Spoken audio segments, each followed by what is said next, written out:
Dan secara bersamaan gak lama kemudian Kuntoro ini ngelihat persis di samping Agung itu ada sosok nenek-nenek. Nenek-nenek ini agak bungkuk dan melotot ke arah Kuntoro, kayak seolah-olah nenek-nenek ini marah ke Kuntoro. Jadi bapak pemilik warung ini akhirnya menemani naik, dan bapak-bapak pemilik warung ini langsung menuju ke gua. Ternyata benar, di situ mereka semua ngelihat Kuntoro ini sudah terkapar persis di pintu gua. Begitu dia ada di depan gua yang ada di Bukit Munara itu, Toro akhirnya masuk. Ternyata belum sampai kakinya ini menginjak ke mulut gua, dia itu ngelihat ada sosok kakek-kakek. Sosok kakek-kakek ini wajahnya bersih, beliau pakai pakaian serba putih. Tiba-tiba beliau berjalan langsung mendekati Toro dan menampar pipinya Toro. Sampai-sampai waktu itu Toro ini nggak bisa menahan tamparan dari si kakek tersebut, dan Toro ini jatuh pingsan.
Bismillahirrahmanirrahim. Assalamualaikum warahmatullahi wabarakatuh. Sobat Kembara Sunyi dimanapun berada, pada kesempatan kali ini kami akan bercerita tentang sebuah kisah yang dikirim oleh Sobat Kembara yang bernama Agung. Sebelum kita masuk ke ceritanya, untuk teman-teman yang nonton tayangan ini dan belum subscribe, jangan lupa untuk subscribe lebih dulu agar channel Kembara Sunyi ini lebih berkembang lagi dan kami lebih bersemangat lagi dalam membuat konten-konten terbaru di Kembara Sunyi. Dan untuk teman-teman yang telah mendukung kami sejauh ini, kami mengucapkan terima kasih banyak. Semoga amal kebaikan teman-teman dibalas kebaikan berlipat oleh Allah Subhanahu wa Ta'ala.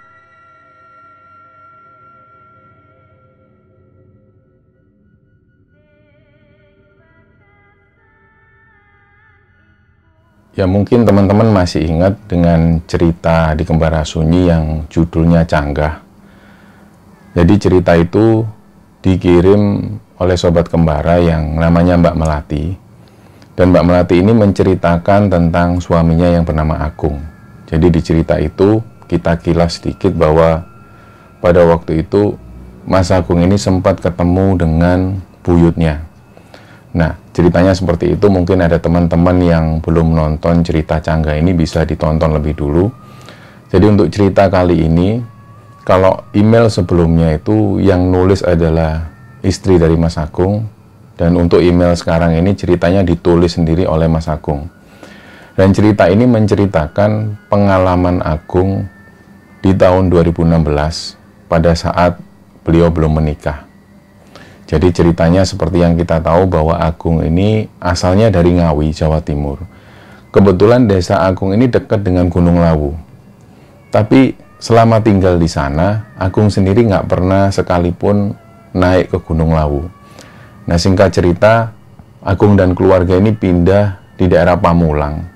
Di sana dia tinggal, dan di sekitaran tahun 2016 itu Agung ini kerja di salah satu universitas yang ada di Pamulang. Pagi sampai sore dia kerja di universitas tersebut. Nah, setelah itu dia ambil kuliah malam.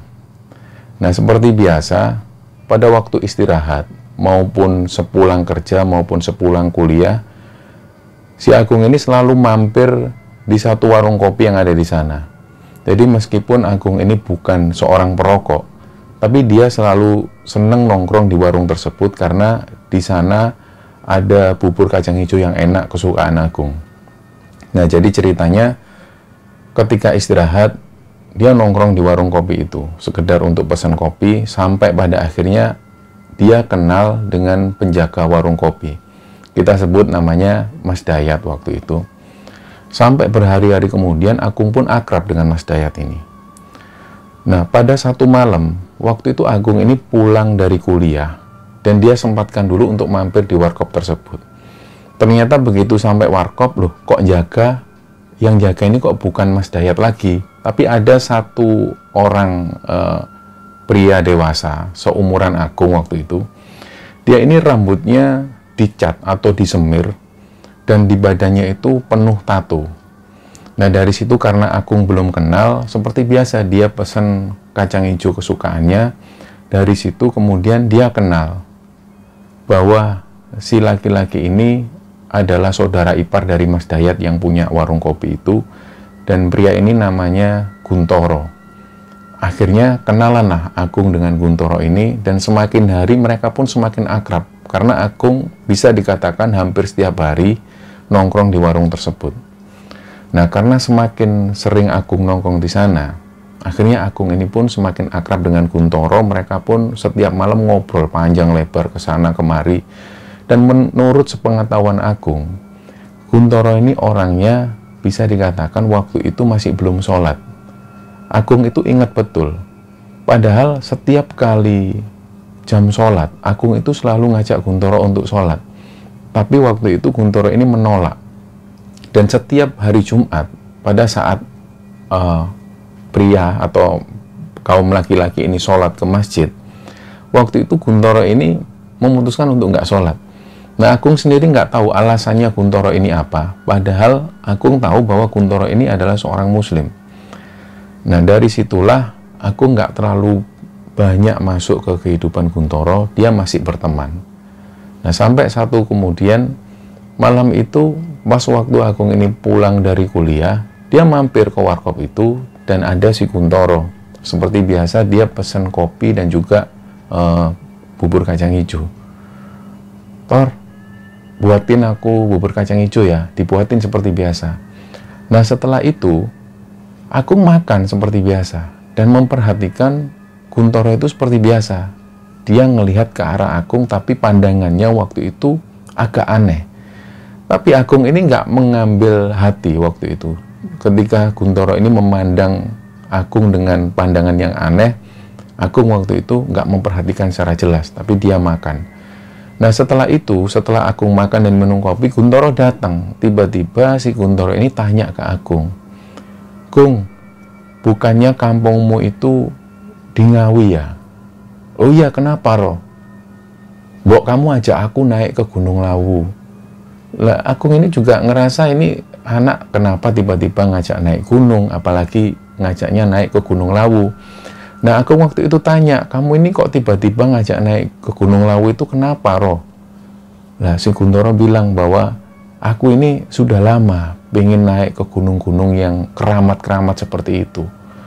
Nah, waktu itu Agung jawab, "Jujur ya, Roh, meskipun aku ini lahir di sana, di dekat Gunung Lawu, sekalipun aku itu nggak pernah naik ke Gunung Lawu.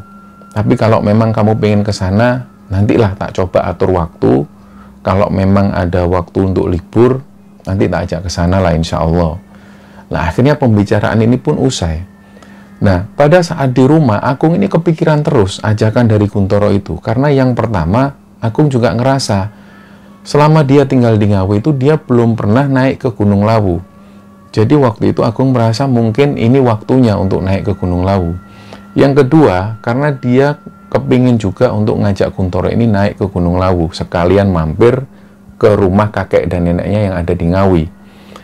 Nah, setelah berpikir keras, dia lihat kalender, dia cari kira-kira hari yang tepat atau hari untuk libur panjang supaya dia bisa naik ke Gunung Lawu itu kapan. Nah, selama mencari itu, akhirnya Agung ini nggak menemukan jawaban, karena dia sendiri cuma punya waktu libur 2 hari. Setelah itu sudah nggak ada lagi waktu untuk libur. Nah, sedangkan Agung sendiri berpikir, kalau untuk mendaki ke Gunung Lawu ini nggak mungkin 2 hari. Apalagi perjalanan mereka dari Pamulang menuju ke daerah Gunung Lawu itu juga membutuhkan banyak waktu. Nah, setelah dia berpikir keras, akhirnya Agung ini kembali ke warung, dan si Guntoro tanya lagi, "Gimana, Gung? Jadi kan kita naik ke Gunung Lawu?" Nah, dengan perasaan yang nggak enak, Agung pun menjawab, "Gini Ro, aku minta maaf ya sebelumnya ya. Sebenarnya kalau kita mau mendaki ke Gunung Lawu itu butuh waktu yang lumayan banyak. Nah, sedangkan liburku ini cuma 2 hari. Kapan-kapan lah, insya Allah kamu tak ajak ke sana kalau pas kita ada waktu, bener-bener ada waktu luang." Nah, sebelum-sebelumnya ini Agung memang ingat ada salah satu sahabat Agung ini yang namanya Gifari. Kebetulan rumah Gifari ini letaknya ada di daerah Bogor. Di situ Gifari pernah cerita bahwa di daerahnya itu ada satu perbukitan yang cuacanya atau suasana di sana itu asri dan sejuk. Dan biasanya banyak warga sekitar yang berlibur di daerah sana. Dan memang daerah sini atau bukit ini nggak terlalu tinggi. Jadi kalau ingin mendaki di bukit ini hanya diperlukan waktu sekitar setengah sampai 1 jam perjalanan. Lah, Agung tiba-tiba ingat bahwa Gifari pernah ngomong seperti itu. Akhirnya dia coba chat ke Gifari. Dia tanya, "Ri, kalau kita mau mendaki ke bukit yang di dekat rumahmu itu butuh waktu berapa lama ya?" "Oh, nggak banyak kok, 1 hari bisa. Mau nggak kamu nemenin aku? Ini aku mau ngajak temenku." Nah, akhirnya Gifari pun menyambut, "Oh ya, nggak apa-apa, sekalian main ke rumahku, nanti kita tidur di sini aja." Nah, karena Gifari sudah ngasih kabar seperti itu, akhirnya begitu si Agung ada di warkop, dia cerita ke Kuntoro, "Roh, aku minta maaf ya sebelumnya. Yang jelas kita nggak bisa naik ke Gunung Lawu, karena waktu liburku ini cuma 2 hari. Kalau kamu mau, ada di daerah sini, ini ada bukit yang namanya Bukit Munara. Kalau kamu memang mau, aku ada teman di sana, nanti kita nginep dulu di rumah temanku, terus pagi harinya kita naik ke bukit itu." Nah, akhirnya Kuntoro pun mau. Nah, kira-kira nanti ke sana itu butuh waktu berapa lama, Gung? Nah, si Agung bilang, "Alah, paling 2 jam lah menuju ke sana." "Ya sudah, nanti tak persiapkanlah segala sesuatunya."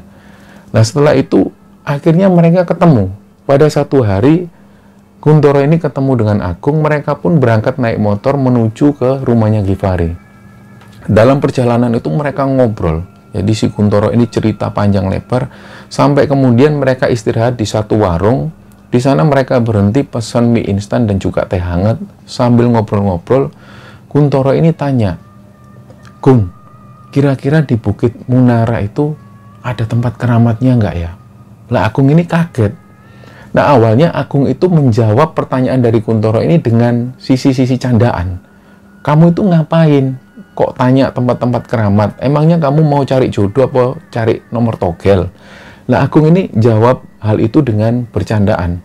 Tapi ternyata Kuntoro itu menanggapi dengan serius. "Enggak, Gung. Aku ini rencananya mau pergi ke tempat-tempat keramat, mau cari perewangan." Lah, otomatis Agung ini pun kaget. "Kamu itu yang bener loh ngomong kayak gitu." "Iya, aku memang niat mau cari perewangan." Nah, Agung ini berusaha untuk menjelaskan secara baik-baik ke Kuntoro ini. "Sudahlah, Roh, gak perlulah cari gitu-gitu. Emang buat apa?" Ternyata waktu itu Kuntoro ini jawab sebuah jawaban yang membuat Agung ini agak ngerasa aneh. Jadi si Kuntoro ini jawab, "Udahlah, Gung, kamu nggak usah sok nasihatin aku. Wong kamu sendiri ini punya perewangan kok." Lah, Agung ini kaget. "Loh, maksudmu gimana, Roh? Kok kamu bisa bilang gitu? Padahal aku ngerasa aku ini nggak punya perewangan. Selama ini aku ini cuma percaya sama Allah Ta'ala. Aku nggak pernah ngerasa aku punya perewangan. Dan aku nggak pernah mencari hal-hal semacam itu." Jadi pada waktu itu Agung ini juga ngerasa agak tersinggung dengan jawaban dari si Kuntoro. Disinilah Kuntoro akhirnya menjelaskan. Ternyata pada satu siang, pada waktu Agung ini ada di warung kopi, si Kuntoro ini sudah niat dari awal.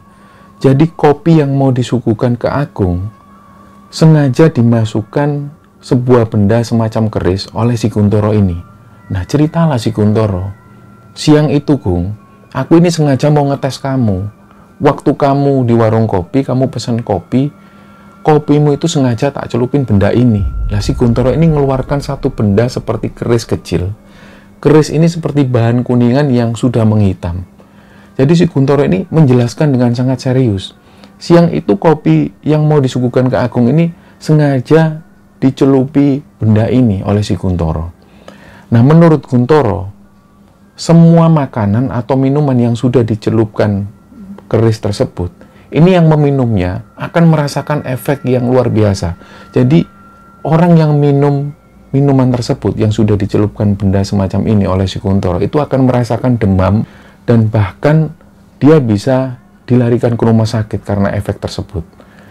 Nah, disitulah Agung merasa agak jengkel. Ini anak berarti nggak main-main. Kamu maksudmu ngapain kayak gitu, Roh? Kamu ngapain kok ngetes-ngetes aku kayak gitu? Ternyata Kuntoro ini cuma iseng, karena dia ngerasa Agung ini orang yang beda. Setiap kali si Kuntoro ini ketemu orang, dia selalu ngetes seperti itu, dan efeknya selalu sama. Orang yang meminum minuman tersebut ini akan selalu ngerasa mual, bahkan muntah-muntah, dan yang paling hebat, dia akan bisa dilarikan ke rumah sakit. Nah, karena Agung merasa waktu itu dia nggak ngerasa ngapa-ngapain, jadi Kuntoro ini juga heran. Aku ini juga heran sama kamu, Gung. Waktu kamu tak tes seperti itu, kok kamu ini nggak ngerasa apa-apa? Di situ aku ngerasa ada yang aneh sama kamu. Nah, ceritalah lagi Kuntoro.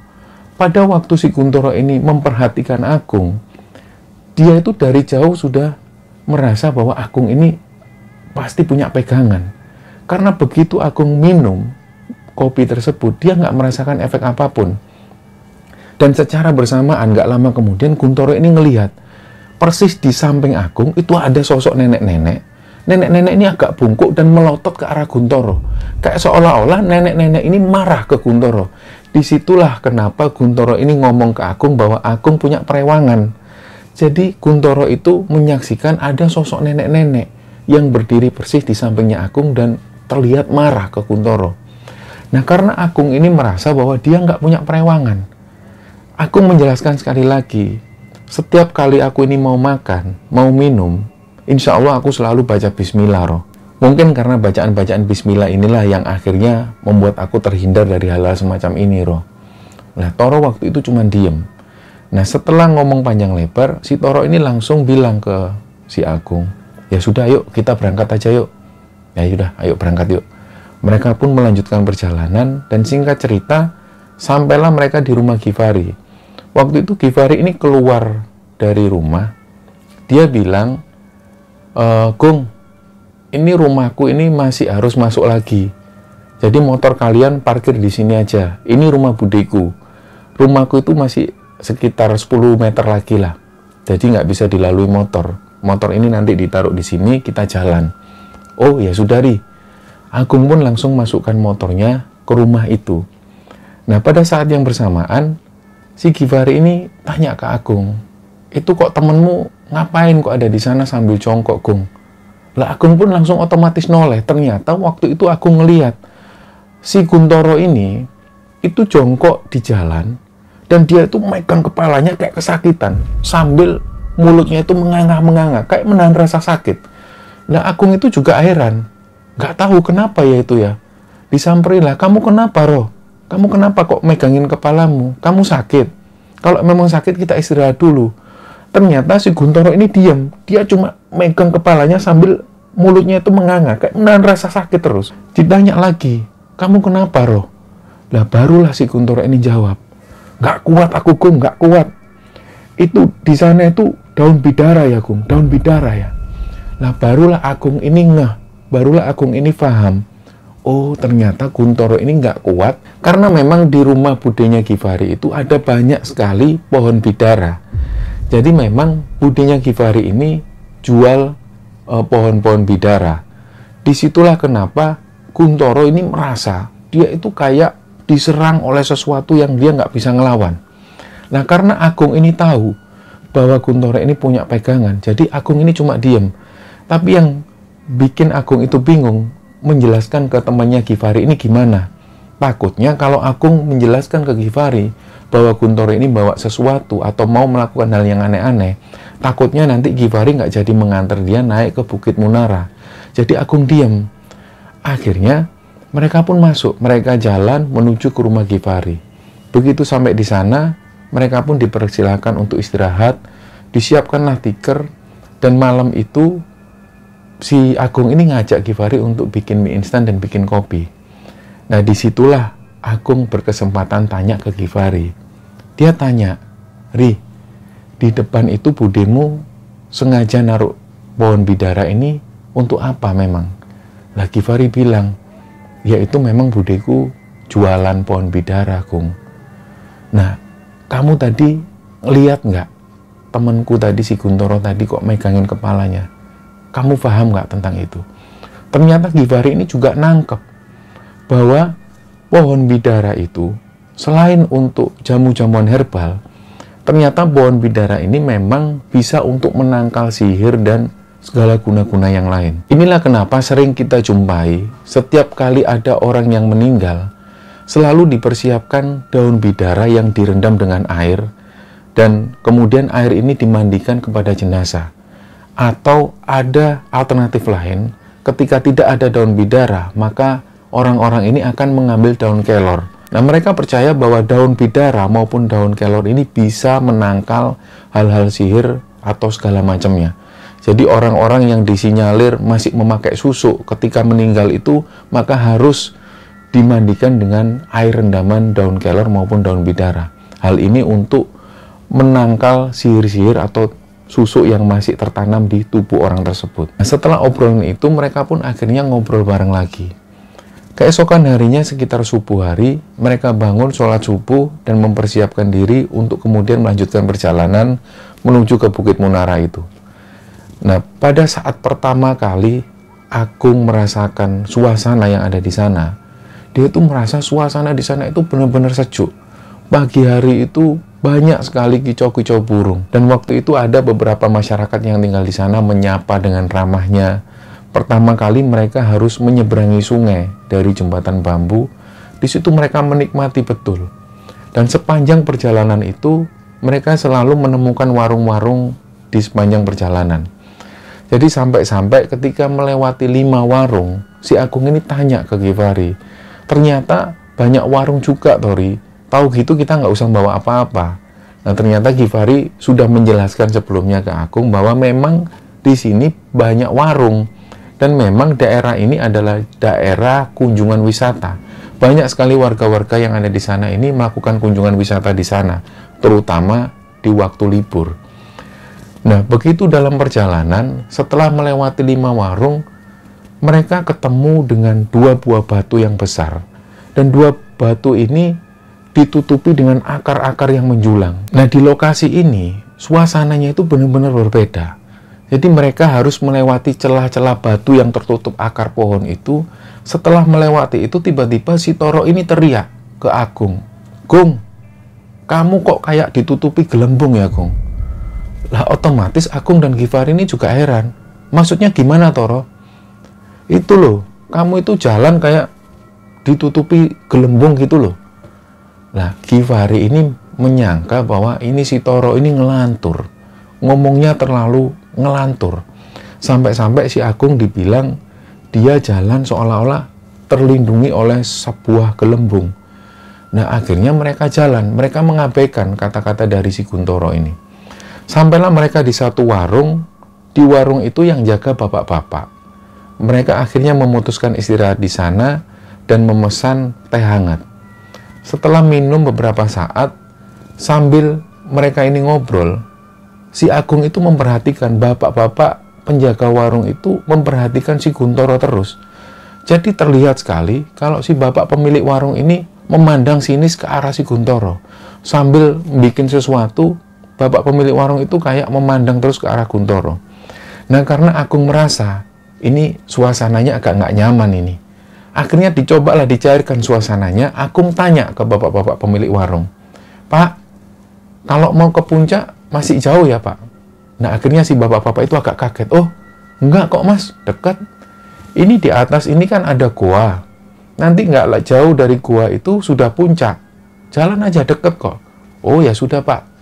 Nah, setelah itu, setelah teh mereka ini habis, mereka pamit ke bapak pemilik warung itu. Ternyata belum sampai mereka jalan, si bapak pemilik warung ini tiba-tiba teriak ke arah Guntoro, "Hei, kamu!" Akhirnya ketiga orang ini noleh. Ternyata bapak ini nunjuk ke arah Guntoro. "Kamu jangan aneh-aneh ya di sini ya. Kamu jangan macam-macam. Kalau kamu nggak mau celaka, kamu jangan macam-macam." Lah Agung ini langsung kaget. Loh, kok bapak-bapak ini tahu kalau si Guntoro ini mau macam-macam? Nah, sementara si Gifari ini nggak tahu menau. Jadi Si Kuntoro ini cuma bilang, iya pak, saya nggak macem-macem pak. Akhirnya mereka jalan lagi. Jadi sepanjang perjalanan itu Agung ini juga berpikir, kok bapak-bapak warung ini tahu apa yang mau dilakukan oleh Kuntoro. Nah, dalam perjalanan itu akhirnya mereka berada di satu titik. Di sana ada batu. Batu ini besar sekali seukuran rumah. Ternyata ini adalah puncak pertama. Jadi di Bukit Munara itu ada 2 puncak. Di puncak pertama itu ada warung juga, dan di sana juga banyak pengunjung yang sudah datang. Jadi terlihat bahwa mereka ini sudah bermalam di sana. Ada bekas-bekas bakaran yang terlihat di situ. Tapi waktu itu mereka melanjutkan lagi naik ke puncak yang kedua. Nah, di puncak yang kedua inilah mereka bisa melihat pemandangan yang luar biasa indah. Disitulah sekali lagi Agung ini juga bilang ke Givari, ternyata ada tempat yang bagus gini ya, Ri. Dia melihat pemandangan yang luar biasa indah. Di sana mereka istirahat sebentar dan kemudian menyempatkan lagi untuk mampir di warung yang dekat di situ. Nah, ketika ada di warung sana, mereka akhirnya ngobrol-ngobrol, nggak terasa mereka dengar ada adzan zuhur. Nah, karena sudah adzan zuhur, si Agung dan Givari pun memutuskan untuk sholat. Pada saat mereka naik tadi, mereka ngelihat ada tempat untuk sholat di daerah sana. Akhirnya mereka pun memutuskan untuk menuju ke tempat sholat tersebut. Setelah sholat zuhur, mereka akhirnya keluar dari tempat sholat dan mereka sadar, loh, si Toro mana? Si Agung tanya ke Givari, ternyata Givari juga nggak tahu menau. Ayo, Ri, kita cari, Ri. Mereka berdua ini akhirnya turun ke puncak pertama. Di sana masih ada orang-orang atau beberapa pengunjung. Ditanyalah, Mas, tahu teman saya nggak yang tadi barengan sama kita? Oh, turun Mas, di bawah turun. Nah, karena si Agung ini juga khawatir dengan keberadaan Kuntoro, dia ini mau kemana, si Agung pun langsung turun. Ternyata begitu sampai di warung bapak-bapak tersebut, si bapak pemilik warung inilah yang tanya ke mereka, ke Agung dan Givari, loh, teman kalian mana? Lah, Agung akhirnya juga kaget. Loh Pak, bukannya teman saya sudah turun ya Pak? Oh enggak, Bapak belum lihat. Ayo kita cari aja, Bapak temenin. Jadi bapak pemilik warung ini akhirnya menemani naik, dan bapak-bapak pemilik warung ini langsung menuju ke gua. Ternyata benar, di situ mereka semua ngelihat Kuntoro ini sudah terkapar persis di pintu gua. Nah, anehnya, yang menurut Agung itu aneh, waktu mereka turun, Agung dan Givari ini turun, otomatis mereka melewati mulut gua. Tapi waktu itu Agung dan Givari ini nggak ngelihat keberadaan Kuntoro. Tapi begitu mereka kembali bersama bapak pemilik warung itu, mereka ini ngelihat Kuntoro ini sudah terkapar di depan mulut gua. Langsunglah bapak-bapak pemilik warung ini mendekati Kuntoro, didudukkanlah Kuntoro itu dengan posisi yang masih terkulai. Langsung beliau ngambil minyak kayu putih, diambil dan diusap-usapkan ke bagian hidungnya Kuntoro. Nggak lama kemudian Kuntoro ini pun sadar. Dia seperti terbangun dari tidur. Langsung si bapak-bapak ini ngomong ke Kuntoro, kamu ini kan sudah saya kasih tahu, jangan aneh-aneh, jangan macam-macam di sini. Untung kamu nggak celaka di sini. Lah, waktu itu raut wajah dari Kuntoro ini terlihat kalau dia itu menyesal, dan dia kelihatan takut waktu itu. Dia bilang ke bapak pemilik warung, iya Pak, saya minta maaf ya Pak, saya minta maaf. Ya sudah, pulang kamu jangan kesini lagi. Nah, setelah kejadian itu mereka akhirnya pulang. Singkat cerita, setelah mereka pulang kembali ke rumahnya masing-masing, 2 hari kemudian, Agung dan Givari ini sengaja nongkrong di warung kopinya si Kuntoro. Ternyata begitu sampai di sana, dia nggak melihat keberadaan Kuntoro. Di situ ada Mas Dayat. Ditanyalah sama Agung, loh Mas, Kuntoro kemana? Kok nggak kelihatan? Ternyata disinilah Mas Dayat menjelaskan bahwa beberapa hari yang lalu, tepatnya 2 hari kemarin, ternyata Kuntoro ini pamit mau pulang kampung. Nah, begitu Agung ngecek HP-nya, di situ Kuntoro ini pamit ke Agung. Dia bilang kalau dia mau pulang kampung dan dia minta maaf kalau ada kesalahan-kesalahan. Nah, setelah si Kuntoro ini ngirim pesan ke HP-nya Agung, disitulah untuk terakhir kalinya Agung nggak komunikasi lagi dengan Kuntoro. Karena dengan kesibukan dan segala macam, sampai pada akhirnya Agung ini menikah dengan Melati yang dari Pemulang itu. Sampai kemudian di sekitaran tahun 2021, Agung dapat kabar bahwa kakeknya yang ada di Ngawi ini meninggal. Jadi pada saat itu juga satu keluarga Agung ini menuju ke Ngawi untuk takziah ke almarhum kakeknya. Nah, selama di Ngawi sekitar 7 hari kemudian, Agung itu tiba-tiba teringat dengan Kuntoro. Karena rumah Kuntoro ini ada di Semarang, Agung ini berpikiran, nanti kalau pulang aku tak mampir aja lah ke rumah Kuntoro. Selain daripada itu, Agung ini sudah dapat alamat dari Mas Dayat yang pernah jaga di warung itu. Jadi akhirnya setelah 7 hari ada di Ngawi, Agung ini pun menuju ke Semarang. Nah, singkat cerita, sampailah dia di sebuah kecamatan di desanya si Kuntoro. Dia tanya alamat si Kuntoro. Nggak lama dia cari alamat itu, dia diarahkan di satu rumah. Di sana ternyata ada ibu-ibu. Waktu itu sekitar jam 8 malam, Agung mengucapkan salam. Assalamualaikum. Ternyata yang keluar ibu-ibu. Oh, waalaikumsalam. Saya mau cari Kuntoro, Bu. Ini bener rumahnya Kuntoro. Oh iya, ya Mas. Sebentar Mas. Ini ada temenmu, Akhirnya keluarlah si Kuntoro ini. Nah, Agung ini juga kaget. Waktu itu Kuntoro juga ngelihat Agung juga kaget. Loh, kok tiba-tiba ada si Agung nyamperin ke sini? Bertahun-tahun lamanya mereka nggak kontak sama sekali. Dan waktu itu yang dilihat oleh Agung, penampilan Kuntoro ini berbeda jauh. Yang awalnya pada saat Agung ketemu dengan Kuntoro, rambutnya ini dicat warna-warni dan badannya masih full tato.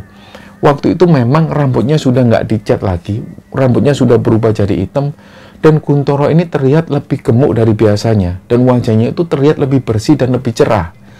Nah, dipersilakanlah Agung ini masuk. Di sana mereka ngobrol-ngobrol. Nah, sampai pada akhirnya Kuntoro memulai ceritanya. Jadi ternyata pada saat kecil, Kuntoro ini sudah dididik ngaji oleh orang tuanya. Dia sempat di TPQ ngaji Iqra sampai dengan kelas 6 SD.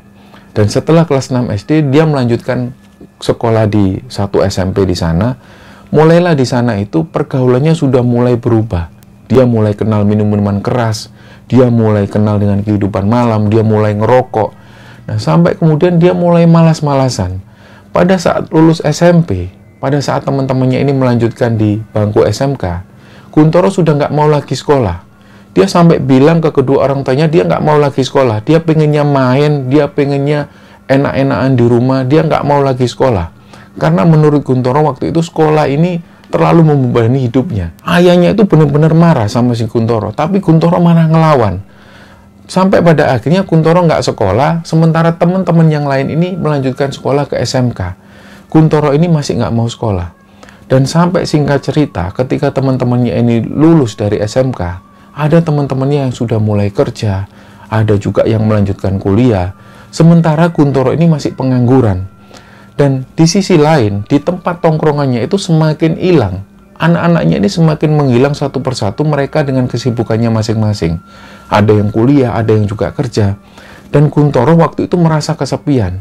Ini teman-temanku sudah mulai sibuk sendiri-sendiri, sementara aku masih seperti ini. Kuntoro ini waktu itu sudah jenuh dengan hidupnya, karena hampir setiap hari dihabiskan mabuk-mabukan, pulang malam hari, keesokan harinya tidur sampai siang, bangun di siang hari, makan, dan dia langsung pergi main, begitu seterusnya.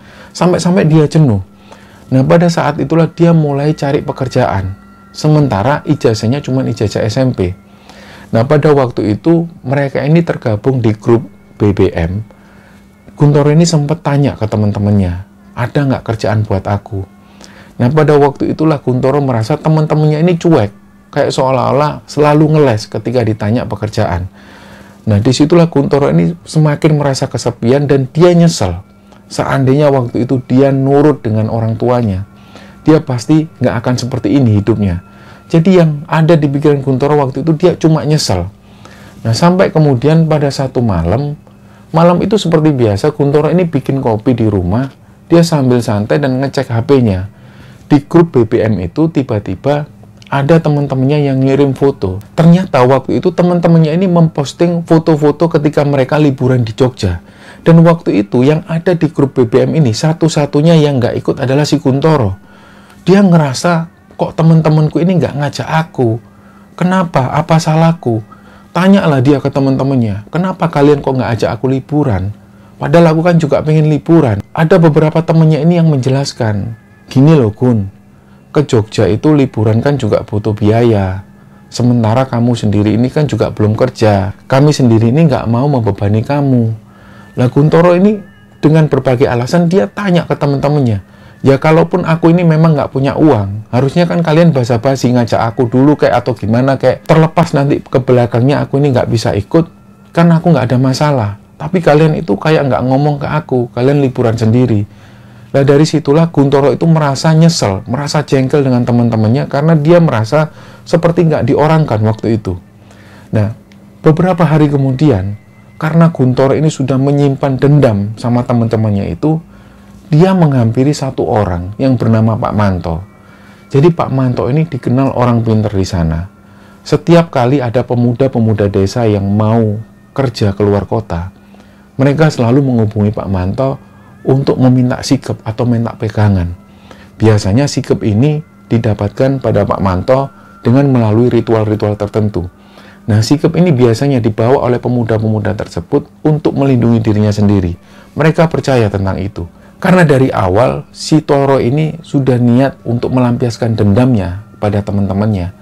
Dia mendatangi Pak Manto, dia ungkapkan semua keluh kesahnya. Akhirnya Pak Manto ini bilang, "Ya wis, kowe poso mute saiki. Kowe poso mute pirang-pirang dino, nek wis mari poso mute kowe mrene maneh." Si Toro waktu itu pun menjalani ritual puasa mute. Dia cuma makan yang diisyaratkan oleh Pak Manto tersebut. Setelah itu dia datang lagi ke rumah Pak Manto. Dan pada waktu itu Pak Manto ini memandikan kembang kepada si Toro. Setelah itu dia diberi satu benda.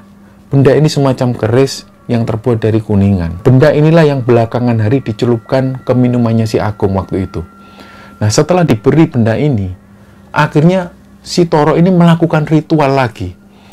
Dia melakukan ritual untuk mencelakai teman-temannya yang membuat dia jengkel waktu itu. Ternyata benar, nggak sampai 1 minggu, satu persatu temannya Toro ini jatuh sakit. Bahkan ada 2 orang temannya Toro itu yang sakitnya parah, bahkan sampai harus dilarikan ke rumah sakit. Dan salah satu orangnya ini sampai-sampai dibawa ke kiai dan hampir-hampir gila waktu itu. Jadi waktu itulah Toro ini merasa semua yang dilakukan itu berhasil. Dari sinilah Toro itu merasa dia dirinya hebat, dia merasa sakti. Setiap kali ketemu orang yang dia merasa nggak suka, selalu dites dengan cara seperti itu. Termasuk ketika pertama kali ketemu dengan Agung. Disitulah Toro menjelaskan sekali lagi bahwa pertama kali ngetes si Agung, Toro itu bisa melihat jelas bahwa Agung ini ada yang mendampingi, yaitu sosok nenek-nenek, dan sosok nenek-nenek ini terlihat marah ke Toro. Disitulah Toro yakin bahwa si Agung ini punya perewangan. Dan sekali lagi di situ aku menjelaskan, sudahlah Roh, aku ini nggak punya perewangan. Selama ini aku cuma meminta pertolongan cuma kepada Allah. Jadi yang kamu lihat itu entah siapaku, aku sendiri nggak tahu tentang itu. Nah akhirnya, karena perbincangan itu semakin menarik, Agung ini tanya, "Loh Roh, kalau memang kamu ini punya pegangan, kenapa waktu itu ketika ada di Bukit Munara, kamu bisa jatuh di depan gua?" Nah, ceritalah si Toro ini. Setelah mereka ada di puncak, Toro ini sengaja turun menuju ke gua. Karena dia merasa gua ini adalah gua keramat. Dia sengaja mau cari perewangan karena dia dapat pesan dari Pak Manto. Jadi sebelum-sebelumnya, Pak Manto ini sempat bilang ke Toro, "Kue nek gelem duwe perewangan, kue kudu ndolek ning nggon-nggon wingit. Salah sijine yaiku nang alas-alas sing wingit." Nah, makanya waktu itu Toro ini sempat menanyakan kepingin naik ke Gunung Lawu karena Toro merasa di Gunung Lawu ini banyak sekali perewangan-perewangan yang bisa dia ambil. Begitu dia ada di depan gua yang ada di Bukit Munara itu, Toro akhirnya masuk. Ternyata belum sampai kakinya ini menginjak ke mulut gua, dia itu ngelihat ada sosok kakek-kakek. Sosok kakek-kakek ini wajahnya bersih, beliau pakai pakaian serba putih. Tiba-tiba beliau berjalan langsung mendekati Toro dan menampar pipinya Toro. Sampai-sampai waktu itu Toro ini nggak bisa menahan tamparan dari si kakek tersebut dan Toro ini jatuh pingsan. Dia nggak ingat lagi waktu itu. Nah setelah itulah ketika Toro ini sadar, disadarkan oleh bapak-bapak pemilik warung, Toro akhirnya sadar bahwa dia sudah berjalan terlalu jauh. Dia merasa bahwa yang dilakukan ini sia-sia. Disitulah keesokan harinya, Toro pamit ke pemilik warung Mas Dayat itu, dia pengen pulang kampung. Begitu ada di kampung, pertama kali dia sampai di rumah, Toro ini langsung minta maaf ke kedua orang tuanya.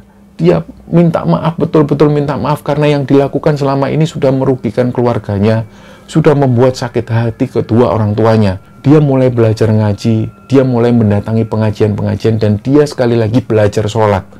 Sampai kemudian dia menemukan sesuatu yang nggak pernah dia rasakan. Si Toro ini merasakan ketenangan yang luar biasa setelah dia sholat. Nah, pada waktu itulah dia berusaha menebus kesalahan-kesalahan masa lalunya. Dia memperbaiki dirinya selama ada di kampung tersebut. Nah, pada saat obrolan inilah Agung ini juga merasa senang. Akhirnya Toro ini kembali ke jalan yang benar.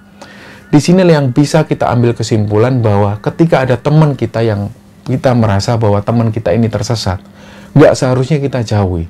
Jadi langkah yang diambil oleh Agung ini adalah langkah luar biasa seorang teman. Bahwa ketika ada seorang teman yang kita merasa bahwa dia tersesat, maka kewajiban kita adalah harus menemani dan menuntunnya kembali ke jalan yang benar, bukan malah menjauhi. Nah, inilah cerita yang diceritakan oleh Agung. Cerita ini pernah terjadi di tahun 2016 dan dialami sendiri oleh Guntoro. Nah, cerita ini sebelumnya sudah melalui persetujuan dari Guntoro. Kami mengucapkan terima kasih kepada Agung yang telah mengirimkan cerita ini kepada Kembara Sunyi. Semoga kisah ini bisa diambil hikmah dan bisa diambil pelajaran oleh teman-teman semua. Mohon maaf kalau ada salah-salah kata. Wassalamualaikum warahmatullahi wabarakatuh.